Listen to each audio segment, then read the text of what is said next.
പിതാവിൻ്റെ കരങ്ങളിലേക്ക് പോകേണ്ടതാണെന്നുള്ള ബോധ്യം, ആ ബോധ്യമാണ് യോഹന്നാനിൽ നിലനിന്നതും നിലനിർത്തിയതും. അതേ ബോധ്യം തന്നെയാണ് നമ്മൾ ഓരോരുത്തരും നിലനിൽക്കേണ്ടത്. കാരണം നമ്മൾ ഭൂമിയിൽ ജീവിക്കുമ്പോൾ, ഭൂമിയുടേതായി ജീവിക്കുമ്പോൾ, ഇവിടുത്തെ സന്തോഷങ്ങളും ആഗ്രഹങ്ങളും ഒക്കെ പങ്കുവെക്കുമ്പോൾ, കാണാൻ ആഗ്രഹിക്കുമ്പോൾ, നേടാൻ ആഗ്രഹിക്കുമ്പോഴൊക്കെ പ്രിയപ്പെട്ടവരെ, നമ്മളെക്കുറിച്ചും നമ്മുടെ ഈ ലോക ജീവിതത്തിൻ്റെ ക്ഷണിക കാലത്തെക്കുറിച്ചും നല്ല ബോധ്യം ഒരു ക്രിസ്ത്യാനിക്കും ക്രിസ്തുവിനെ അറിയുന്നവനും ഉണ്ടായിരിക്കണം. അങ്ങനെ ലോകത്തിൻ്റെ സ്നേഹത്തിനൊരു പരിമിതി കൽപ്പിക്കുന്നവന് മാത്രമേ ദൈവത്തിൻ്റെ സ്നേഹത്തിൽ ജീവിച്ച് കടന്നു പോകാൻ കഴിയുള്ളൂ. അവനാണ് ആകുലതയും അസ്വസ്ഥതകളും വിഷമങ്ങളും ദുഃഖങ്ങളും ഒക്കെ നീക്കം ചെയ്യുവാൻ സ്വയമേ ദൈവാത്മാവിൽ കഴിയുള്ളൂ. കാരണം ലോകത്തിൻ്റെ ആഗ്രഹങ്ങൾ കീഴ്പ്പെടുത്തുന്നവൻ എപ്പോഴും ലോകത്തിൻ്റെതായി തീരുകയും ദൈവത്തിൻ്റെ ആഗ്രഹങ്ങൾ സ്വീകരിക്കുന്നവൻ എപ്പോഴും ദൈവത്തിൻ്റെതായി തീരുകയും ചെയ്യും. ദൈവത്തിൻ്റെ ആഗ്രഹങ്ങൾ സ്വീകരിക്കുന്നവനെ ഒരിക്കലും ലോകത്തിൻ്റെ ആഗ്രഹങ്ങൾ കീഴ്പ്പെടുത്തില്ല എന്ന് ഈ വചനം നമ്മളെ ബോധ്യപ്പെടുത്തുന്നുണ്ട് എപ്പോഴും. അപ്പോൾ നമ്മൾ ലോകത്തിൻ്റെ ആഗ്രഹത്തിലേക്ക് ചുരുങ്ങി പോകേണ്ടവരാണോ, ദൈവത്തിൻ്റെ ആഗ്രഹത്തിൽ നിലനിൽക്കാൻ വേണ്ടി പ്രയത്നിക്കേണ്ടവരാണോ എന്നാണ് ചിന്തിക്കേണ്ടത്. അങ്ങനെ ഒരു ആഗ്രഹത്തിൻ്റെ തലം കിട്ടുന്ന ഒരു മനുഷ്യന് മാത്രമേ ദൈവാത്മാവിൽ ദൈവത്തോടു കൂടെ ഈ ഭൂമിയിൽ ജീവിക്കാൻ കഴിയുള്ളൂ. വചനം നമ്മൾ മനസ്സിലാക്കുമ്പോൾ, വചനങ്ങൾ വായിച്ചു പോകുമ്പോൾ, ഈ വചനങ്ങൾ നമുക്ക് തരുന്ന തിരിച്ചറിവെന്ത് എന്ന വ്യക്തതയാണ് ഒരു ക്രിസ്തു വിശ്വാസിക്കും ക്രിസ്ത്യാനിക്കും ഉണ്ടാകേണ്ടത്. ഈ വചനങ്ങൾ എൻ്റെ ജീവിതത്തിൽ നാളെ യോഹന്നാൻ്റെ സ്ഥാനത്ത് ഞാൻ വന്നാൽ, ഞാൻ ക്രിസ്തുവിന് വേണ്ടി പ്രയത്നിക്കുമ്പോൾ, ക്രിസ്തുവിൻ്റെ രാജ്യത്തിന് വേണ്ടി പ്രയത്നിക്കുമ്പോൾ, ക്രിസ്തു രാജ്യത്തേക്ക് കടന്നു പോകാൻ വേണ്ടി പ്രയത്നിക്കുമ്പോൾ, എൻ്റെ ഈ ലോക ജീവിതത്തിൽ ഒരു താളപ്പിഴയോ ബുദ്ധിമുട്ടോ ആ ജീവിതത്തിൽ ഉണ്ടായാൽ ഞാൻ അതിനെ എങ്ങനെ ഫേസ് ചെയ്യും, എങ്ങനെ നിലനിൽക്കും, എൻ്റെ പദ്ധതി എന്താണ് എന്ന് നമുക്ക് സഹിക്കാനും ക്ഷമിക്കാനും മനസ്സിലാക്കാനും കഴിയുന്നുണ്ടോ എന്ന് ഉൾക്കൊണ്ടാൽ മാത്രമേ നമുക്ക് ജീവിതത്തിൽ ഈ ഭൂമിയിൽ ദൈവത്തോടെ ജീവിക്കാൻ പറ്റുള്ളൂ. അതിനെന്ത് വേണം? നമുക്കൊരു പൂർണ്ണ വിടുതൽ എല്ലാവർക്കും ആവശ്യമാണ്. ആ വിടുതൽ എന്താണ്? ലോക ആഗ്രഹങ്ങൾ ഭൂമിയിൽ തൽക്കാലത്തേക്ക് മാത്രം നിലനിർത്തപ്പെടേണ്ടതാണെന്നും നിലനിൽക്കുന്നതാണെന്നും, നമ്മുടെ ദൗത്യം തീരുന്ന സമയത്ത് അത് അവസാനിക്കുന്നു എന്നും, ആ ദൗത്യം എപ്പോഴും നമ്മൾ ദൈവാലങ്കൃതമായിട്ടും ദൈവത്തിൻ്റെ ഇഷ്ടത്തിലും നിലനിന്നുകൊണ്ടാണോ നടത്തുന്നതെന്നുമുള്ള ബോധ്യം മനുഷ്യനുണ്ടാകണം. ഈ ബോധ്യം മനുഷ്യനിൽ വർദ്ധിപ്പിക്കലാണ് എല്ലാ ശുശ്രൂഷയുടെയും അടിസ്ഥാനം ചെയ്യേണ്ടത്. ബാക്കി എന്തൊക്കെ നമ്മൾ വചനം പ്രഘോഷിച്ചാലും, പഴയ നിയമം പ്രഘോഷിച്ചാലും, എന്തെല്ലാം വിളിച്ചു പറഞ്ഞാലും ഒക്കെ പ്രിയപ്പെട്ടവരെ, ഈ ബോധ്യം മനുഷ്യന് കിട്ടുന്നില്ലെങ്കിൽ അത് വെറുതെ കടലിൽ നമ്മൾ പറയുമല്ലോ, കായം കലക്കുന്നതിന് തുല്യം പോലെ എന്ന് പറഞ്ഞാൽ വെറുതെ വെള്ളം കെട്ടി നിന്നിട്ട് ഒഴുകിപ്പോകുന്നതിന് തുല്യമായി പോകും. അങ്ങനെയല്ല നമുക്ക് ബോധ്യം വേണ്ട. ബോധ്യം ദൈവത്തിൽ അലങ്കൃതമായി ഈ ഭൂമിയിൽ എങ്ങനെ നിലനിൽക്കാമെന്നുള്ള ബോധ്യത്തിലേക്ക് മനുഷ്യൻ നയിക്കപ്പെടുകയാണ് ചെയ്യേണ്ട പ്രിയപ്പെട്ടവരെ. അങ്ങനെ ഒരു ജീവിതം നമുക്ക് നയിക്കാനായി സ്വയം നമുക്ക് വിലയിരുത്താൻ കഴിയുന്നുണ്ടെങ്കിൽ എങ്ങോട്ടാണ് മനുഷ്യൻ വെപ്രാളപ്പെട്ട് നടക്കേണ്ടത്? അവൻ ദൈവത്തിങ്കിലേക്ക് സ്വയമേ അവന് തിരിച്ചു ചെല്ലാൻ വചനം അവനെ തന്നെ പഠിപ്പിക്കുന്നുണ്ട്, ഒരുക്കുന്നുണ്ട്.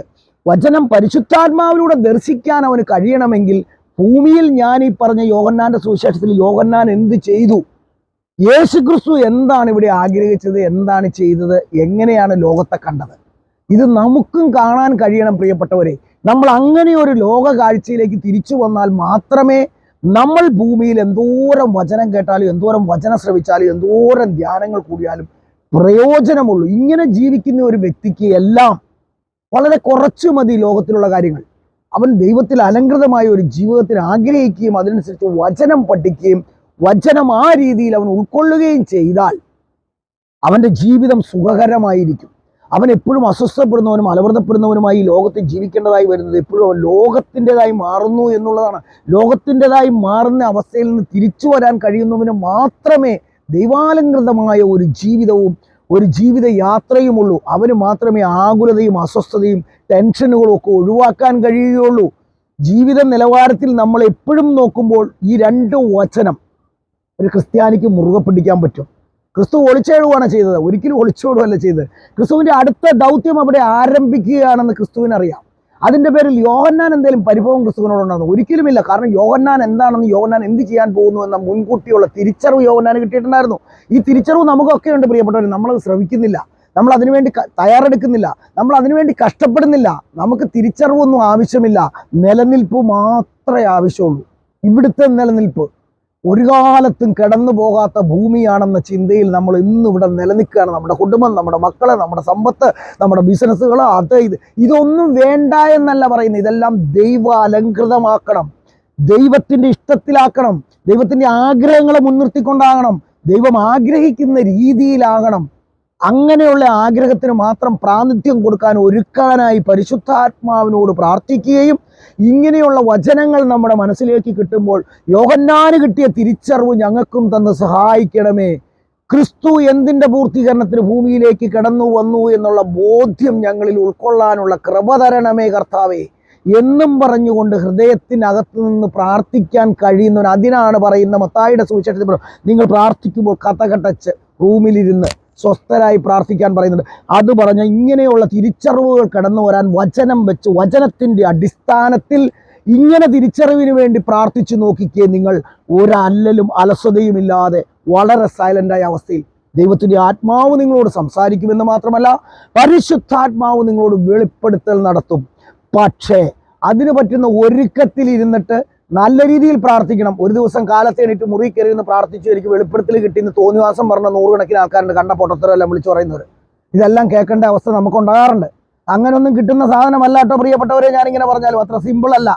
സിമ്പിൾ ആക്കണമെങ്കിൽ ജീവിതത്തിലുള്ള മാറ്റമാണ് അതിനുള്ള വഴി. അതിനോ ഒരു ദിവസമോ 2 ദിവസമോ ഒന്നും പോരാ, നല്ല പ്രയത്നം വേണം.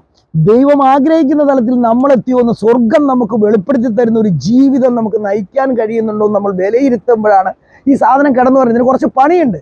ആ പണി നമ്മൾ നന്നായിട്ട് എടുക്കുമെങ്കിൽ ഈ വെളിച്ചം നമുക്ക് കടന്നു വരാൻ തുടങ്ങും. അല്ലെങ്കിൽ ഒരു രോഗം വന്ന് കുറച്ച് ദിവസം പ്രാർത്ഥിച്ചു എനിക്ക് വെളിപ്പെടുത്തൽ തുടങ്ങി, പരിശുദ്ധാത്മാവ് സംസാരിക്കാൻ തുടങ്ങി എന്നൊക്കെ പറയും.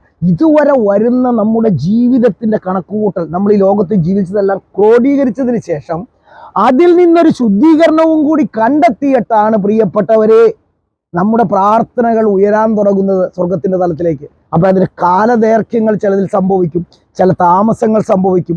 ഒത്തിരി കാലം നമ്മൾ ഇങ്ങനെയുള്ള പ്രയറുകളുമായി മുന്നോട്ട് പോകേണ്ടത് വരും. ഒത്തിരി കാലം നമ്മൾ സ്വതന്ത്രരായിരുന്ന് പ്രാർത്ഥിക്കേണ്ടി വരും. ഒത്തിരി കാലം നമ്മൾ വചനത്തിൻ്റെ അടിസ്ഥാനത്തിൽ ക്രിസ്തുവിൻ്റെ സ്വഭാവത്തെക്കുറിച്ചും ക്രിസ്തുവിൻ്റെ ജീവിത രീതിയെക്കുറിച്ചും സ്ത്രീകന്മാരുടെ പ്രവർത്തനങ്ങളെക്കുറിച്ചും പരിശുദ്ധാത്മാവിൽ തിരിച്ചറിവ് നേടേണ്ടി വരും. അങ്ങനെ സ്വയമായ ഒരു വളർച്ച ഒരു മനുഷ്യന് കിട്ടണം. അതാണ് ദൈവത്തിൽ അലങ്കൃതമായ നിലനിൽപ്പ്. മറ്റൊരു വ്യക്തിയിൽ നിന്നോ വേറൊരാളിൽ നിന്നോ അല്ല അത് തേടേണ്ടത്, അവരിൽ നിന്ന് കിട്ടേണ്ടതുണ്ട്. അതിനു വേണ്ട ഒരുക്കങ്ങളുടെ പ്രചോദനങ്ങൾ അത് ഉൾക്കൊണ്ടുകൊണ്ട് സ്വയം നമ്മൾ ദൈവത്തിൽ വളരാൻ ശ്രമിക്കുന്നവർക്ക് മാത്രമേ ഭൂമിയുടെ ആഗ്രഹങ്ങളിൽ നിന്ന് അകന്നുകൊണ്ട് സ്വർഗതുല്യമായ ഒരു ജീവിതത്തിലേക്ക് മുന്നേറാൻ കഴിയുമെന്ന് ഈ യോഹന്നാന്റെ സുവിശേഷം 1-ാം അധ്യായവും 4-ാം അധ്യായം 12-ാം വചനവും നമ്മളെ ഓർമ്മിപ്പിക്കുന്നു. എന്തിന് ക്രിസ്തു അവിടെ നിന്ന് മാറ്റപ്പെട്ടു, എന്തിന് കവർനാമിൽ പോയി താമസിച്ചു, ഇരുളിൽ കഴിഞ്ഞിരുന്ന ജനതയെ പ്രകാശത്തിലേക്ക് നയിക്കുവാനുള്ള ദൈവത്തിൻ്റെ പദ്ധതിയുടെ തുടക്കം അവിടുന്ന് ആയതുകൊണ്ട് അതിനെക്കുറിച്ച് മുൻകൂട്ടിയുള്ള അറിവും തിരിച്ചറിവും ഉണ്ടായിരുന്നത് കൊണ്ട് യോഹന്നാൻ പിടിക്കപ്പെടുമ്പോഴും യോഹന്നാൻ ഈ ഭൂമിയിൽ രക്ഷിക്കപ്പെടുന്നതിനല്ല അവരാരും ശ്രമിച്ചത്, സ്വർഗ ലക്ഷ്യത്തിന് വേണ്ടി യാത്രയിലായിരുന്നു. ആ യാത്ര കിട്ടാത്ത നമ്മൾ എവിടെ അലഞ്ഞിട്ട് എന്നാ കാര്യം പ്രിയപ്പെട്ടവരെ? അതുകൊണ്ട് ദൈവനാമത്തിൽ വചനമെടുത്ത് പറയുന്ന മാതിരി ഒന്ന് ശ്രമിക്ക്, എന്നിട്ട് അതുപോലെ ഒന്ന് ജീവിക്കാൻ പഠിക്ക്. അല്ലാതെ നാട്ടിലുള്ള വരുന്ന സാധനം മുഴുവൻ മറ്റുള്ളവർക്കെല്ലാം ഷെയർ ചെയ്ത് കൊടുത്ത് സ്വയം രക്ഷയില്ലാതെ എന്തിൽ നിന്നേലും ഒളിച്ചോടി വല്ല അത്ഭുതവും മേടിക്കാമെന്നോർത്ത് ചിന്തിച്ച് ഓടരുതേ. നിങ്ങൾ വചനത്തിൻ്റെ അടിസ്ഥാനത്തിൽ സ്വയം ജീവിക്കാൻ പഠിക്കണമെന്ന് ദൈവനാമത്തിൽ ഞാൻ നിങ്ങളോട് അപേക്ഷിക്കുന്നു. ആമേൻ. ഈശോ ഹല്ലേലൂയ. യേശുവേ നന്ദി, യേശുവേ സ്തോത്രം.